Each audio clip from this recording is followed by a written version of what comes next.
নমস্কার, ভারতীয় রেল পরিষেবা কেন্দ্রে স্বাগত। হ্যালো। হ্যাঁ বলুন স্যার, আপনি কে বলছেন? পরিচয়টাকে দিন। হ্যাঁ, আমি বাপি বলছি। হ্যাঁ বলুন। বলি আমার রেল নিয়ে কয়েকটা কমপ্লেন ছিল, বলি যদি একটুকু সময় নিয়ে শুনতেন। হ্যাঁ বলুন, আপনার কি কমপ্লেন আছে? বলছিলাম আমার ওই দিল্লি যাবার টিকিট কাটা ছিল আর কি, তো ট্রেনটা ক্যান্সেল হয়ে গেছে।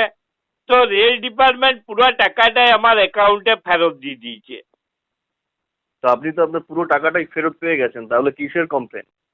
না, মানে আমি যদি দুদিন আগে মনে করুন আমার ট্রেনটা মানে টিকিটটা যদি ক্যান্সেল করতাম, তো তাহলে কি আপনি আমাকে পুরো টাকাটা ফেরত দিতেন?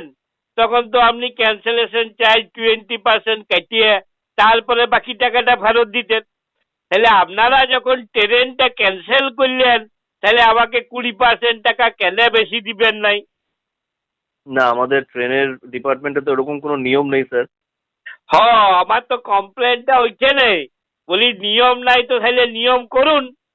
যাত্রীদের জন্য একরকম নিয়ম আর আপনাদের নিজেদের জন্য একরকম নিয়ম, এটা তো ঠিক নয়।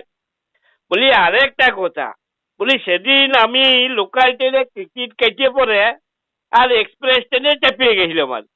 মানে বর্ধমানে আমার একজন বন্ধু ভর্তি ছিল, তো লোকাল ট্রেনের টিকিট কেটেছিলাম, যে ট্রেনটা ফেল করে গেলাম। তো তাড়াতাড়ি যাবার ছিল, তার জন্য এক্সপ্রেস ট্রেনে চেপে গেলাম। তো আমাকে 250 টাকা ফাইন করে দিলে গিয়া। হ্যাঁ, তো সে তো করবেই। লোকাল ট্রেনের টিকিট কেটে এক্সপ্রেস ট্রেনে চেপে আপনি কম সময়ে যাবেন, তো সেটা তো ফাইন দিতেই হবে। হ্যাঁ হ্যাঁ, নিশ্চয়ই দিব, নিশ্চয়ই দিব, কেন দিব নাই?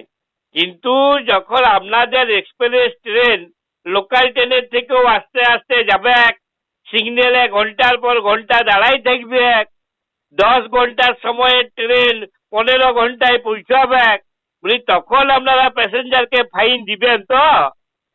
আমি তো আগেই বললাম স্যার, আমাদের এরকম কোনো নিয়ম নেই। আর তাছাড়া লাইনের সমস্যা হলে দেরি তো হতেই পারে।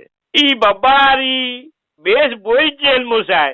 বলি আপনাদের সমস্যাটাই সমস্যা, আর আমাদের সমস্যাটার কোনো দাম নাই।